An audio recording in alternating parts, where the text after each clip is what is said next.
Hi there, Steve Kaufmann here. Today I want to talk about conjugating Spanish verbs. Why? Because I Googled to see what were the main problems people had with Spanish. Various websites discuss the difficulties of different languages. It's amazing how we can find so much information just by Googling. And conjugation, how to conjugate Spanish verbs, was the biggest problem people at least mentioned.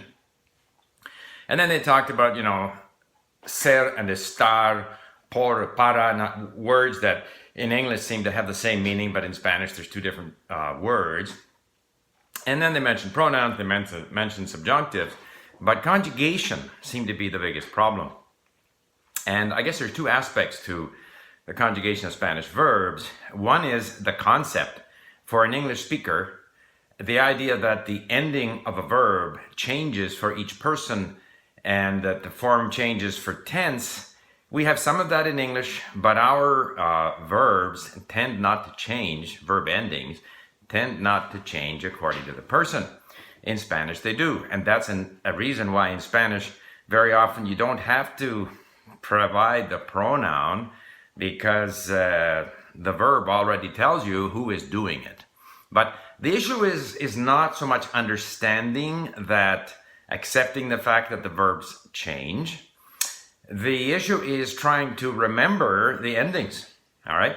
So there are different websites that suggest different ways of memorizing the endings of Spanish verbs. The problem is that these conjugation tables are huge because there are so many different tenses. And in each tense, the endings change according to the person. So my advice in learning conjugation, the conjugation of Spanish verbs, is no different really than advice when it comes to learning a list of any information, like the colors or the days of the week, or even counting parts of the body. You can, every so often, glance over a list of these things, conjugation tables, declension tables in those languages where nouns and adjectives change according to case. You can glance over them, you can read them. In my experience, you can think you're learning them, you can think you've memorized them, and yet you forget them. You forget them very soon after having worked very hard at trying to learn them, and particularly under the pressure of speaking, when you're trying to get sort of some momentum and some rhythm in the language, to try and nail the correct ending by trying to go through what you memorized is very difficult.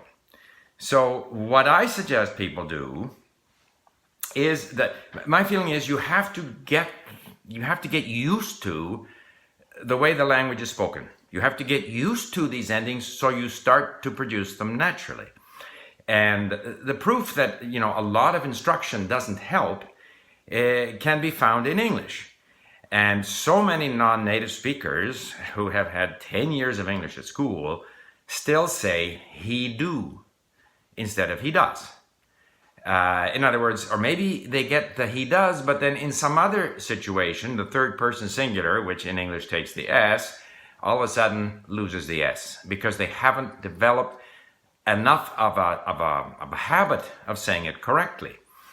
We can even see this in native speakers of English who have had, schooling for 6, 7, 8, 9, 10, 11, 12 years, probably have had their essays corrected, probably have used English correctly, but, I'll take an example. I was in northern Alberta at a very small, primitive sawmill in a small town, and I was buying lumber from them for export to Germany, but the equipment was very rudimentary, and their employee there had to go out in 30 below zero weather and pick up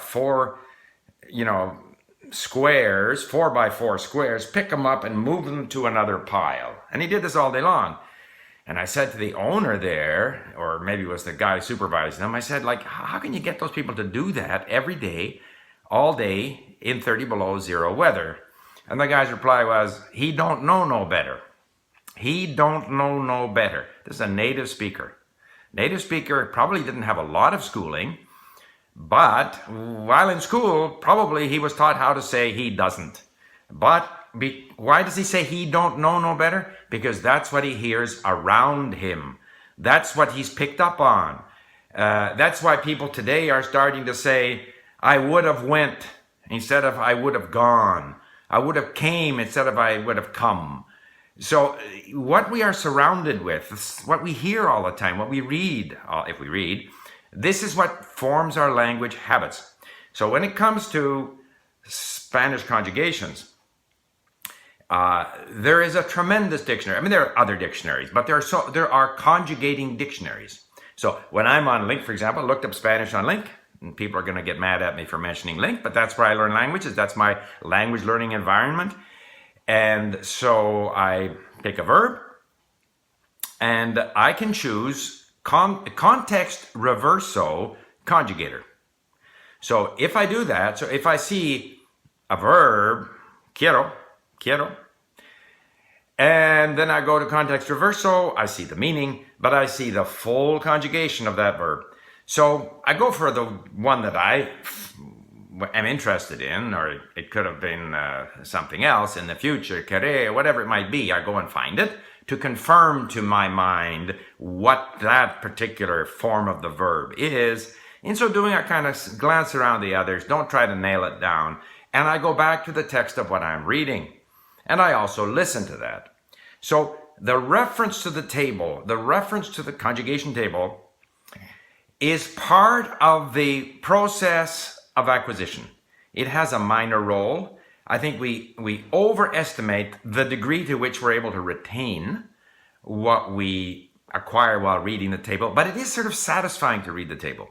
And you kind of refresh your mind a little bit about different forms of the verb that you have seen. But then you got to go back to the context, read, listen, notice verbs while you're listening, while you're reading, and do as much listening and reading as possible. And when in doubt about a verb, what is the particular form here, look it up, a bit like the dictionary, get in and out, have a look at it, look at some of the others, come back to your text. Don't be too ambitious. Don't think you're going to nail anything down. And if you keep on doing this, and if you give yourself enough exposure, you will gradually get accustomed to certain phrases, certain ways of using the language, which will be increasingly correct, including being able to use on the fly the perfect tense, the future tense, the conditional tense, because it'll be within a context of meaning that you have gotten used to. So that's my advice on learning the conjugation of Spanish verbs. Don't try to master it. Don't try to nail it down. In my experience, that's futile. Refer to it occasionally and spend most of your time getting accustomed to the language. Okay, there you have it. My take on how to learn the conjugation of Spanish verbs. Bye for now.